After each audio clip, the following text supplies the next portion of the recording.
Hello guys, എല്ലാവർക്കും M ജിയുടെ 2025-26 ബാച്ചിൻ്റെ tour വീഡിയോയിലേക്ക് സ്വാഗതം.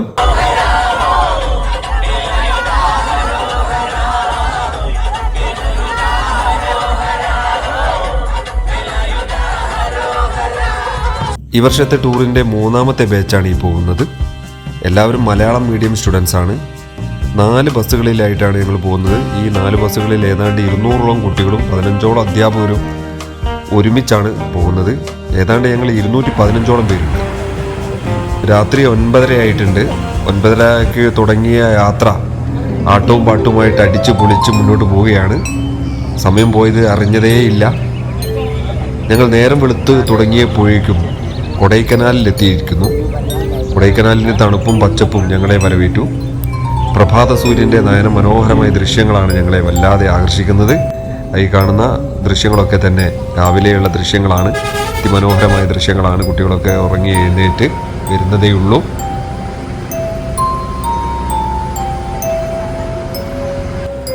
ഹോട്ടൽ മഹാരാജയിലാണ് ഞങ്ങൾക്ക് ഫ്രഷപ്പ്. ഞങ്ങളെല്ലാവരും തന്നെ ലഗേജും എടുത്ത് റൂമിലേക്ക് പോവുകയാണ്.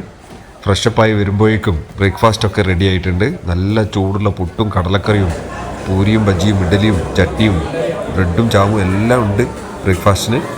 ബ്രേക്ക്ഫാസ്റ്റ് കുശാലായിരുന്നു എന്ന് പറയാം. ഇവിടെ നമ്മുടെ ടൂർ കൺവീനർ ബാപ്പു സാർ ഞങ്ങളെ സ്വീകരിക്കാൻ വേണ്ടി ഹോട്ടലിൽ ഉണ്ടായിരുന്നു. ഇനി നമ്മൾ കൊടൈക്കനാലിലെ പ്രധാനപ്പെട്ട ടൂറിസ്റ്റ് ഡെസ്റ്റിനേഷനിലേക്കാണ് രാവിലെ തന്നെ പോകുന്നത്. 9 ചെറിയ ബസ്സുകളിലാണ് പോകേണ്ടത്. കാരണം വലിയ ബസ്സൊന്നും തന്നെ ഈ ടൂറിസ്റ്റ് ഡെസ്റ്റിനിലേക്ക് കടത്തി വിടുന്നില്ല. ഇവിടുന്ന് ചെറിയ ബസ്സുകളിൽ സംഘടിപ്പിച്ച് വേണം നമ്മൾ ഇവിടേക്ക് പോകാൻ. അങ്ങനെ 9 ബസ്സുകളിലായിട്ട് ഞങ്ങൾ പുറപ്പെട്ടു. ആദ്യം പോയത് പില്ലാർ റോക്സിലേക്കാണ്. ഈ കാണുന്നതാണ് പില്ലാർ റോക്സ്. പക്ഷേ ഇവിടെ എത്തുമ്പോൾ ഉണ്ടാകുന്ന ഒരു അവസ്ഥ എന്താണെന്ന് വെച്ചാൽ ആകെ കൂടി ബഹളമാണ്. ഒരുപാട് കുട്ടികളുണ്ട്. നമ്മൾ തന്നെ 200 കുട്ടികളുണ്ട്. അതുപോലെ തന്നെ മലപ്പുറത്തുനിന്ന് വന്ന വേറെ 4 ബസ്സിൽ വന്ന വേറെയും കുറേ പേരുണ്ട്. എന്നാലും ഒന്നിട്ട് കാണുന്നുമില്ല. കോട വന്ന് മൂടിയതിനാൽ നമുക്കൊന്നും തന്നെ ഇവിടെ കാണാൻ കഴിയുന്നില്ല. എന്നാലും ഒന്നും കാണാൻ സാധിച്ചിരുന്നില്ല എങ്കിലും ഞങ്ങൾ ഏതാണ്ടും കോട മഞ്ഞിനെയൊക്കെ പശ്ചാത്തലമാക്കിക്കൊണ്ട് ചില ഗ്രൂപ്പ് ഫോട്ടോകളൊക്കെ എടുത്തു.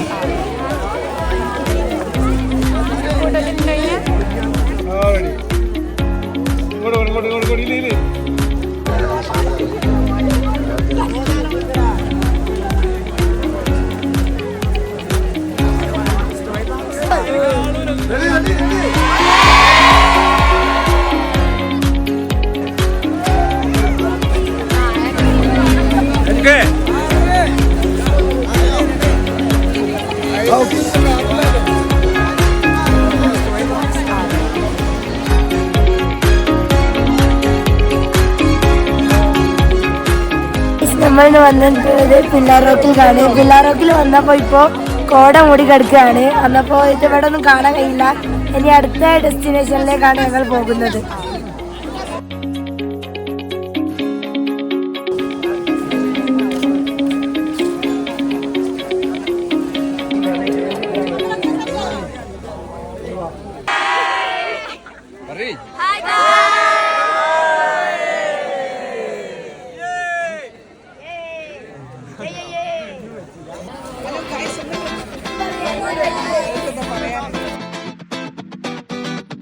ഹലോ ഗൈസ്, ഞങ്ങളിവിടെ കുറച്ച് നേരം വെയിറ്റ് ചെയ്തപ്പോൾ ഈ കോടയൊക്കെ മാറിയിട്ടുണ്ട്. ഇതാണ് pillar rocks. One of the best beautiful place ആണ്. ഞങ്ങളുടെ ഫസ്റ്റ് ഡെസ്റ്റിനേഷനുമാണ്. ഇനി അടുത്ത ഞങ്ങൾ ഗുണ കേവിലേക്കാണ്. അങ്ങനെ പില്ലാർ റോക്സിനെയും പശ്ചാത്തലമാക്കിക്കൊണ്ട് 1-2 ഫോട്ടോകൾ കൂടി എടുത്ത ശേഷം ഞങ്ങൾ അടുത്ത ഡെസ്റ്റിനേഷനിലേക്ക് പോവുകയാണ്. അടുത്ത ഡെസ്റ്റിനേഷൻ ഗുണ കേവാണ്. അങ്ങനെ ഇതാ ഞങ്ങളിപ്പം ഗുണ കേവിൽ എത്തിയിട്ടുണ്ട്. ഇവിടെ എൻട്രി ചാർജായിട്ട് 10 രൂപയുണ്ട്. ഇതൊരു അടിപൊളി സ്പോട്ടാണ്.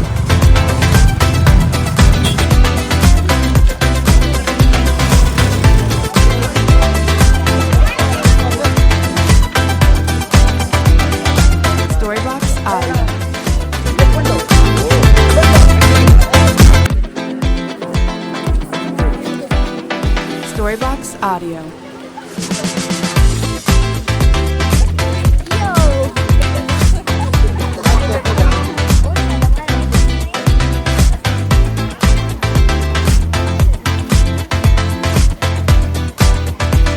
Storybox Audio.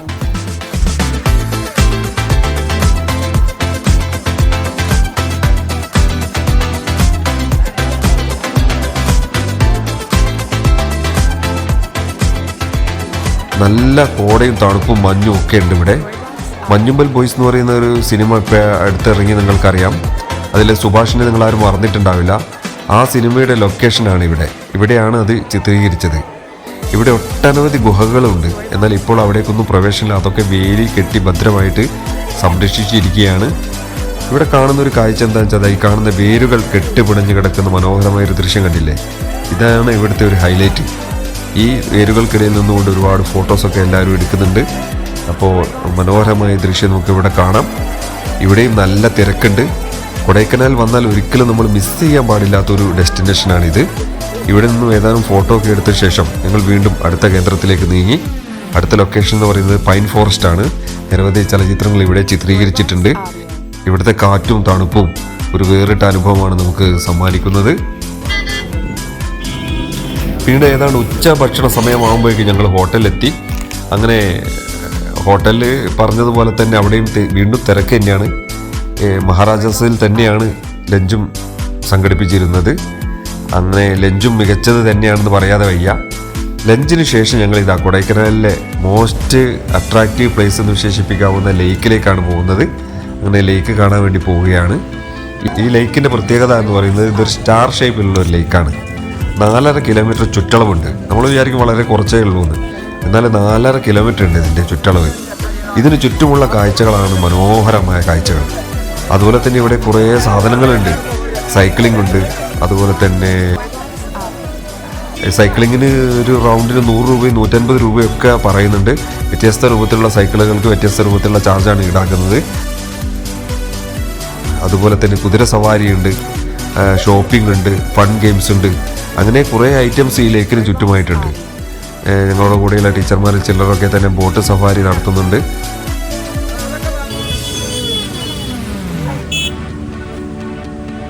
ഏതാണ്ട് സന്ധ്യാസമയം വരെ ഞങ്ങൾ ലേക്കിലും പരിസര പ്രദേശങ്ങളിലും ഒക്കെ ചെലവഴിച്ചു.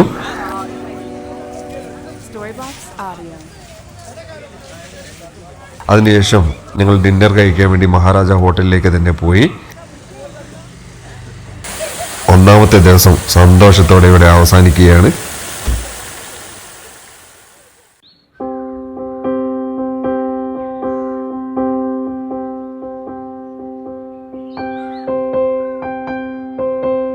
ഞങ്ങളുടെ ടൂറിൻ്റെ 2ാമത്തെ ദിവസമാണ് ഇന്ന്. ഇതാണ് ഞങ്ങൾ ഇന്നലെ താമസിച്ച കെട്ടിടം. ഇവിടെ നിന്ന് നോക്കിയാൽ കൊടൈക്കനാലിൻ്റെ മനോഹരമായ പ്രകൃതി ഭംഗി നമുക്ക് ആസ്വദിക്കാനാവും. ഈ കാണുന്ന കാഴ്ച കണ്ടില്ലേ? അതിമനോഹരമായ ദൃശ്യങ്ങളാണ് നമുക്കിവിടെ കാണാൻ കഴിയുന്നത്. ഇത് നോക്കൂ, ഇവിടെ മരം മുറിച്ച് മാറ്റാതെ എങ്ങനെ കെട്ടിടം പണിയാം എന്നതിനൊരു മികച്ച ഉദാഹരണമാണ് ഈ നിർമ്മിതി. ഒരു യൂക്കാലിപ്സ് മരം, ഒരു വളരെ പഴക്കമുള്ള ഒരു യൂക്കാലി മരത്തെ ഇവിടെ സംരക്ഷിച്ച് നിർത്തിയത് കാണാം. അങ്ങനെ കുട്ടികളെല്ലാവരും തന്നെ ലഗേജുമായി താഴോട്ട് പോവുകയാണ്. പ്രഭാത ഭക്ഷണത്തിനായി വീണ്ടും ഞങ്ങൾക്ക് മഹാരാജ ഹോട്ടലിൽ തന്നെ എത്തേണ്ടതുണ്ട്. ഇപ്പോൾ മഹാരാജ ഹോട്ടലിൽ എത്തിയിരിക്കുകയാണ്. ഇപ്പോഴും ഇവിടെ തിരക്കിന് ഒരു കുറവില്ല. ഇവിടുത്തെ ഭക്ഷണത്തിൻ്റെ രുചി തന്നെയാണ് സഞ്ചാരികളുടെ ഇവിടേക്ക് ആകർഷിക്കുന്നത് പറയാം. നമുക്ക് കൊടൈക്കനാലിൽ എത്തിയാൽ നല്ല ടേസ്റ്റുള്ള ഭക്ഷണം കിട്ടണമെങ്കിൽ മഹാരാജ തന്നെ വരേണ്ടതുണ്ട്. തികച്ചും കേരളീയമായ ഒരു ഫുഡ് നമുക്ക് ഇവിടെ ലഭിക്കുന്നു എന്നുള്ളതാണ് സത്യം. അപ്പോൾ നമ്മളുടെ 2ാമത്തെ ദിവസമാണ് ഇന്ന്.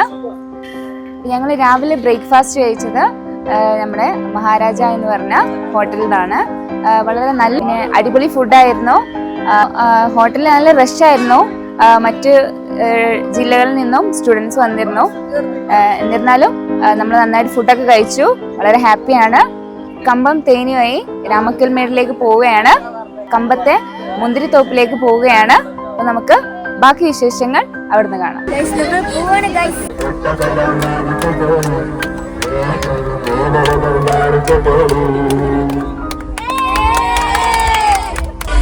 കൊടൈക്കനാലിൽ നിന്നും കമ്പത്തേക്കുള്ള യാത്ര അതൊരു അടിപൊളി യാത്രയാണ്.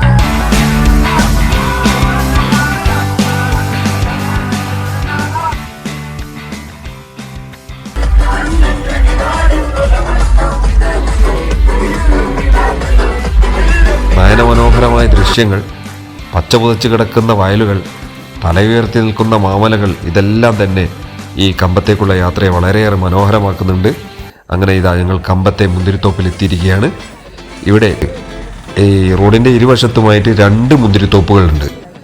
ഒരു മുന്തിരിത്തോപ്പിൻ്റെ പേര് MS മുന്തിരിത്തോട്ടം എന്നാണ്, മറ്റൊന്ന് ജെനിസ് മുന്തിരിത്തോട്ടവുമാണ്.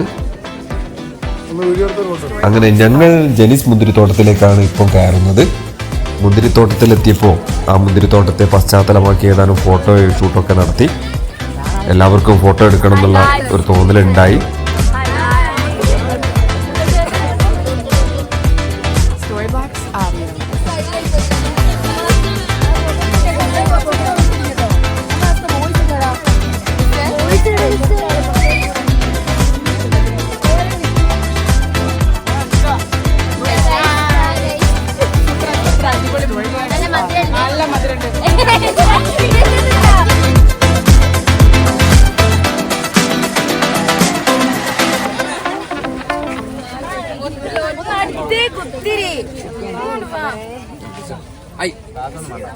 നോക്കി ചെരിച്ചെടുത്തു എല്ലാരും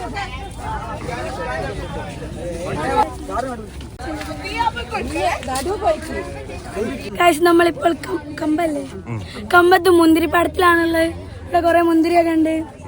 എന്താ നല്ല മുന്തിരിയാണ്, പക്ഷെ തൊടാൻ പറ്റൂ, പറിക്കാൻ പറ്റൂല. ഫൈൻ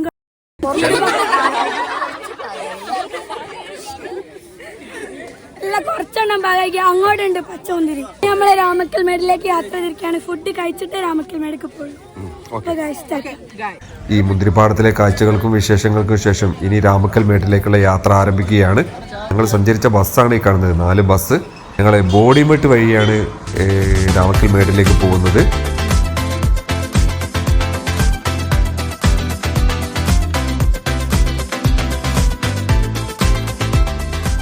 ഏതാണ്ട് 2:30 മണിയോടുകൂടി രാമക്കൽമേട്ടിലെത്തി. ഈ രാമക്കൽമേട്ടിലെത്തിയതിന് ശേഷമാണ് ലഞ്ച് കഴിക്കുന്നത്. ഇവിടെ ഒരു ഹോട്ടലുണ്ട്, ഈ ഹോട്ടലിൽ നിന്നാണ് നമ്മൾ ഭക്ഷണം കഴിക്കുന്നത്, ഉച്ചഭക്ഷണം. ഇവിടെ നല്ല തിരക്കാണ്, ലഞ്ചിനായിട്ട് ക്യൂ നിൽക്കേണ്ടി വന്നു. ഒരു വിധത്തിൽ ഞങ്ങൾ ലഞ്ച് കഴിച്ചു എന്ന് പറയാം. എന്നാൽ ഇവിടുത്തെ ഫുഡ് എല്ലാവർക്കും എന്തുകൊണ്ടോ മഹാരാജയിലെ ഫുഡ് പോലെ അത്രയും അങ്ങോട്ട് ഇഷ്ടപ്പെട്ടിട്ടില്ല. എന്നിരുന്നാലും രാമക്കൽമേട്ടിലെ കാഴ്ചകൾ അതെല്ലാം തന്നെ മറക്കുന്നതായിരുന്നു. ഇപ്പോൾ ഞങ്ങൾ പോകുന്നത് ആമപ്പാറയിലേക്കാണ്. ആമപ്പാറയിലേക്ക് പോകണമെങ്കിൽ ട്രെക്കിംഗ് ജീപ്പുകളിൽ മാത്രമേ അവിടെ എത്താനാവൂ. അപ്പോൾ ഞങ്ങൾ ഏതാനും കുറേ ജീപ്പുകൾ സംഘടിപ്പിച്ചു. കുട്ടികളെല്ലാവരും കൂടി ആമപ്പാറയിലേക്ക് ജീപ്പിൽ പോവുകയാണ്. അപ്പോൾ ഗായ്സ്, നമ്മൾ രാമക്കൽമേട്ടിലേക്ക് ട്രെക്കിങ്ങിന് ജീപ്പ് കയറി കുത്തിരിക്കുകയാണ്. ട്രെക്കിങ്ങിന് വേണ്ടിയിട്ട് നമ്മൾ ഉടനെ പുറപ്പെടുന്നതാണ്. പക്ഷേ നമ്മുടെ ഒപ്പം രസംകൊല്ലി മഴയും കൂടെ കൂടിയിട്ടുണ്ട്. മഴയും ചെളിയും നിറഞ്ഞ ഒരു യാത്രയാണിത്. ആ യാത്രയ്ക്ക് ഒരു പ്രത്യേക രസം തന്നെ ഉണ്ടെന്ന് പറയാം.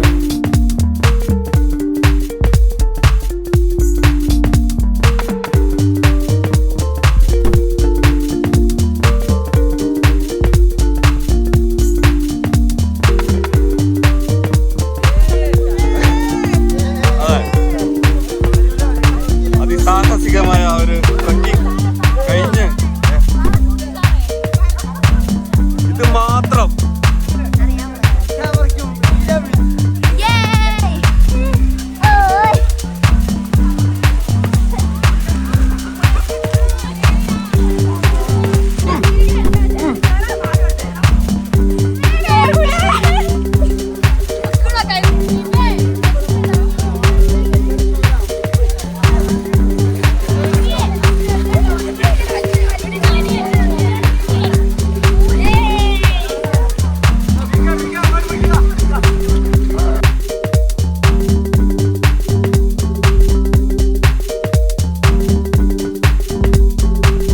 കുട്ടികളിൽ ചിലരെല്ലാം മിക്ക കുട്ടികളും മഴക്കോട്ട് കരുതിയിരുന്നു.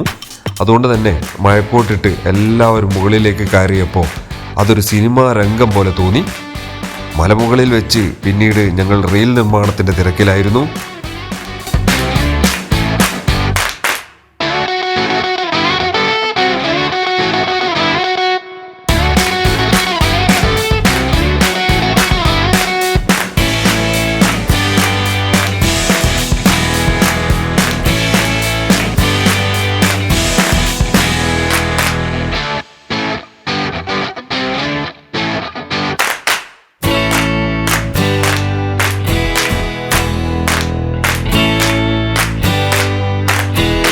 കാലം മാറിയപ്പോൾ ഞങ്ങൾ ആമപ്പാറ കാണാൻ വേണ്ടി പോയി.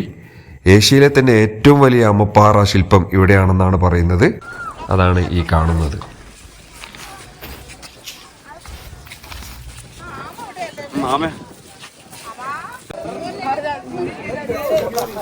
അങ്ങനെ ഇവിടെ കാണുന്ന ഈ പാറകളുടെ ഇടുങ്ങിയ ഗ്യാപ്പിലൂടെ ഞങ്ങൾ ഒരു ഗുഹയിലേക്ക് കടക്കുകയാണ്. ഭീകരമായ ഒരു ഗുഹയായിരുന്നു അത്. പാറകൾക്കിടയിലൂടെ തിരിച്ചു പുറത്തേക്ക് വരാൻ സാധിക്കുമോ എന്ന് ഞങ്ങൾക്ക് അത്ര ഉറപ്പില്ല. എന്നാലും ഞങ്ങൾ ഈ ഗുഹയ്ക്കുള്ളിലേക്ക് കയറി. ഒരുവിധം ഞങ്ങൾ ഗുഹയുടെ പുറത്തെത്തി എന്ന് തന്നെ പറയാം. Very good. പിന്നീട് ഞങ്ങൾ കുറവനും കുറത്തിയും പ്രതിമ കണ്ട് കുന്നിറങ്ങി താഴേക്ക് വന്നു.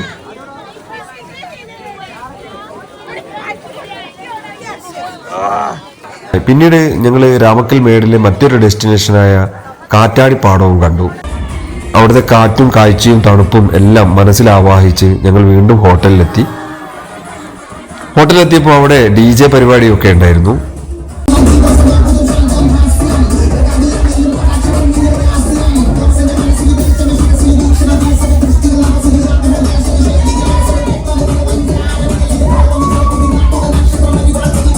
പിന്നീട് ഞങ്ങൾ ഡിന്നർ കഴിഞ്ഞ് എല്ലാവരും സ്കൂളിലേക്ക് തന്നെ മടങ്ങുകയാണ്. കൊടൈക്കനാലിലെ നല്ല ഓർമ്മകൾ മനസ്സിൽ ആവാഹിച്ചുകൊണ്ട് ഞങ്ങൾ ഇനി പഠനത്തിൻ്റെ ലോകത്തേക്ക് പ്രവേശിക്കുകയാണ്. ക്ലാസ് മുറികളിലേക്കാണ് ഇനി ഞങ്ങൾ പോകുന്നത്. MJയുടെ കൊടൈക്കനാൽ യാത്രയുടെ വീഡിയോ നിങ്ങൾക്ക് ഇഷ്ടമായെങ്കിൽ നിങ്ങൾ ലൈക്ക് ചെയ്യാനും ഷെയർ ചെയ്യാനും മറക്കരുത്. ചാനൽ സബ്സ്ക്രൈബ് ചെയ്യുക. Thank you for watching this video.